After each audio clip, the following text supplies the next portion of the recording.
इस बीच जीटीआरआई के बाद भारतीय निर्यातक कंपनियों के संगठन फियो ने भी आशंका जताई है कि चीन की तरफ से भारत में सस्ते मैन्युफैक्चर्ड उत्पादों की डंपिंग की जा सकती है। फियो ने कहा है कि कई सेक्टर्स में चीन के पास मैन्युफैक्चर्ड प्रोडक्ट्स का सरप्लस है और ऊपर से अमेरिका ने चीन से इंपोर्ट पर कई सारी पाबंदियां लगा दी हैं।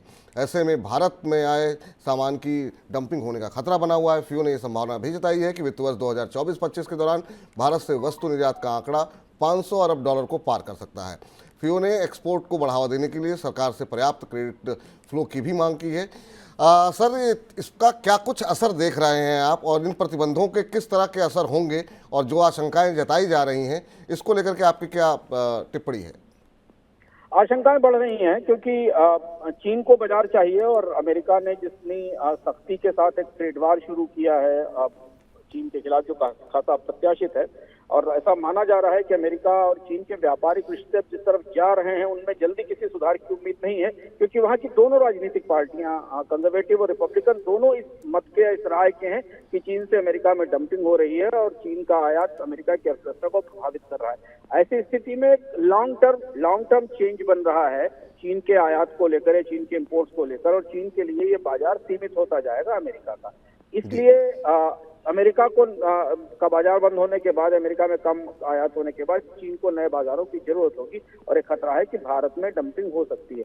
तमाम कोशिशें भारत में की गई, लेकिन भारत में आने वाला निर्यात खास कई रास्तों से आता है। चीन का सामान केवल चीन से ही नहीं बल्कि अन्य बाजारों से भी आता है, और इसलिए ये खतरा, ये आशंका जायज है। हालांकि इसकी एक संभावना ये भी है कि कुछ जिन सामानों का पर अमेरिका में एंटी डंपिंग ड्यूटी लगाई गई है उसमें से कुछ सामानों का निर्यात भारत के लिए खुल सकता है या भारत उनका निर्यात कर सकता है। लेकिन फिलहाल जो सूची अमेरिका से आ रही है उसमें ज्यादातर हाईटेक उत्पाद हैं, इलेक्ट्रिक व्हीकल्स हैं और ईवी और बैटरीज हैं, जिनमें भारत को भी अपनी क्षमताएं बनानी है। तो भारतीय बाजार में डंपिंग की और चीनी सामानों के पहुंचने की रफ्तार बढ़ सकती है। अभी हाल में ही हमने चर्चा की थी मनी सेंट्रल में, जब चीन के साथ व्यापार के आंकड़े आए थे कि भारत और चीन के बीच व्यापार घाटा रिकॉर्ड पर है और इंपोर्ट में रिकॉर्ड बढ़ोतरी हुई। अंशुमान सर, लेकिन इसे आप कैसे देख रहे हैं? इसे मौका मान रहे हैं भारत के लिए या फिर इसे एक बड़ी चुनौती मान रहे हैं? अभी परिस्थितियां, मौका तो है। देखिए, जब से अमेरिका और चीन के बीच व्यापारिक रिश्ते पिछले 2 साल में खराब हुए हैं, भारत और वियतनाम दो ऐसे देश हैं जिन्हें चीन के अमेरिका के बाजार में पहुंच रखने में मदद मिली है। जिन देशों को अमेरिका के बाजार में में बेहतर डिमांड मिली है उसमें भारत और वियतनाम है। खासतौर से भारत से इलेक्ट्रॉनिक्स निर्यात अमेरिका को बेहतर हुआ है, जिसमें इलेक्ट्रॉनिक्स खासतौर से मोबाइल फोन का को लेकर।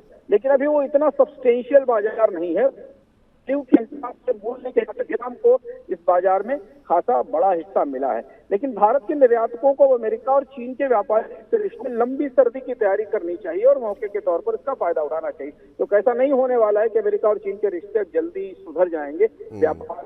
अमेरिका अपने यहाँ ऐसी क्षमताएं तैयार कर रहा है, अपने यहाँ उन लोगों में निवेश कर रहा है, उन्हें प्रोत्साहन दे रहा है जो चीन के आयात, जिन चीजों का आयात चीन से किया जाता था। तो एक किस्म से अमेरिका आत्मनिर्भरता की तैयारी कर रहा है और चीन पर अपनी निर्भरता कम कर रहा है। तो भारत के निर्यातकों के लिए नया अवसर है, और भारत की सरकार को इस संदर्भ में अमेरिकी बाजार को लेकर रणनीति बनानी होगी। हालांकि अमेरिका का बाजार सामान्य बाजारों